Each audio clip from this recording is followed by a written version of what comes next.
Hi friends, இன்றைக்கி நம்ம vegetable rice பார்க்கலாம். ஓகேங்களா? 2 வெங்காயம் எடுத்துகிட்டு நம்ம பிரியாணி கட் பண்ணோம் இல்லையா, அது ஸ்லைஸாக அது மாதிரி கட் பண்ணிக்கோங்க.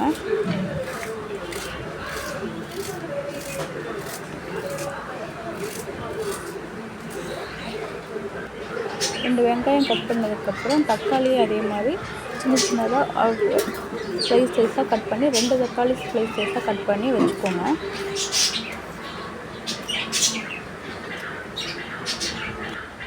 ரெண்டு பச்சை மிளகாய் 2 நடுவில் கீறிட்டு அதை எடுத்து 2 வச்சுக்கோங்க.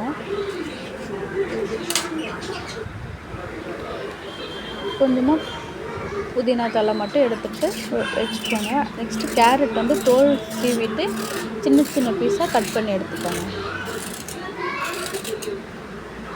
அதோட பீன்ஸும் அதேமாரி குட்டியாக கட் பண்ணிவிட்டு கொஞ்சமாக பச்சை பட்டாணி அதை நல்லா கழுவிட்டு எடுத்துக்கோங்க. நான் அந்த இதுலேருந்து எடுத்துருக்கேன். அப்படியே நீங்கள் கடையில் கிடைக்கலையே அது மாதிரி கூட எடுத்துக்கோங்க. ஒரு குக்கர் வச்சு அதில் கொஞ்சமாக எண்ணெய் ஊற்றிட்டு பிரியாணி ஸ்பைசஸ் போட்டுக்கோங்க. இப்போ பச்சை மிளகா சேர்த்துக்கோங்க. நம்ம வெட்டி வச்சு இல்லையா அந்த ஸ்லைஸ் பண்ண வெங்காயம், அப்புறமா கொஞ்சம் புதினா இதுவுமே சேர்த்துமே கொஞ்சம் நல்லா கொஞ்சமாக வதக்கிக்கோங்க.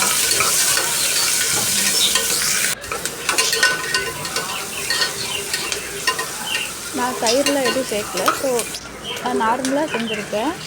இதோட தக்காளி சேர்த்துக்கோங்க. இப்போ கொஞ்சம் இஞ்சி பூண்டு பேஸ்ட்டு அதையும் கொஞ்சம் ஆட் பண்ணி கொஞ்சம் வதக்கிக்கோங்க. அதுக்கப்புறமா இப்போ நம்ம வெட்டி வச்சுருக்க அந்த காய்கறியை சேர்த்து லைட்டாக வதக்கிக்கோங்க.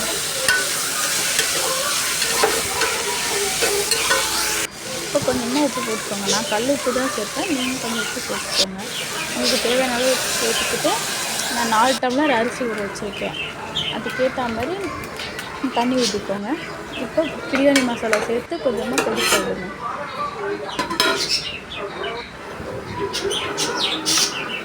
இப்போ கொஞ்சமாக கொதி வந்ததுக்கப்புறம் நம்ம தனியாக வாஷ் பண்ணி வச்சுருக்கோம் இல்லையா, அந்த அரிசியை இதில் சேர்த்துக்கோங்க.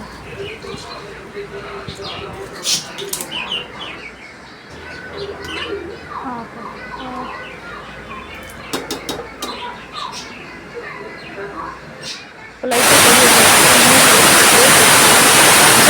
2 விசில் விட்டு எடுத்துக்கலாம். நான் சைடில் சிக்கன் கிரேவிக்கு ரெடி பண்ணிட்டேன், பட் அதை நான் காட்டலை. இப்போ நம்ம சூடாக சர்வ் பண்ணிடலாம்.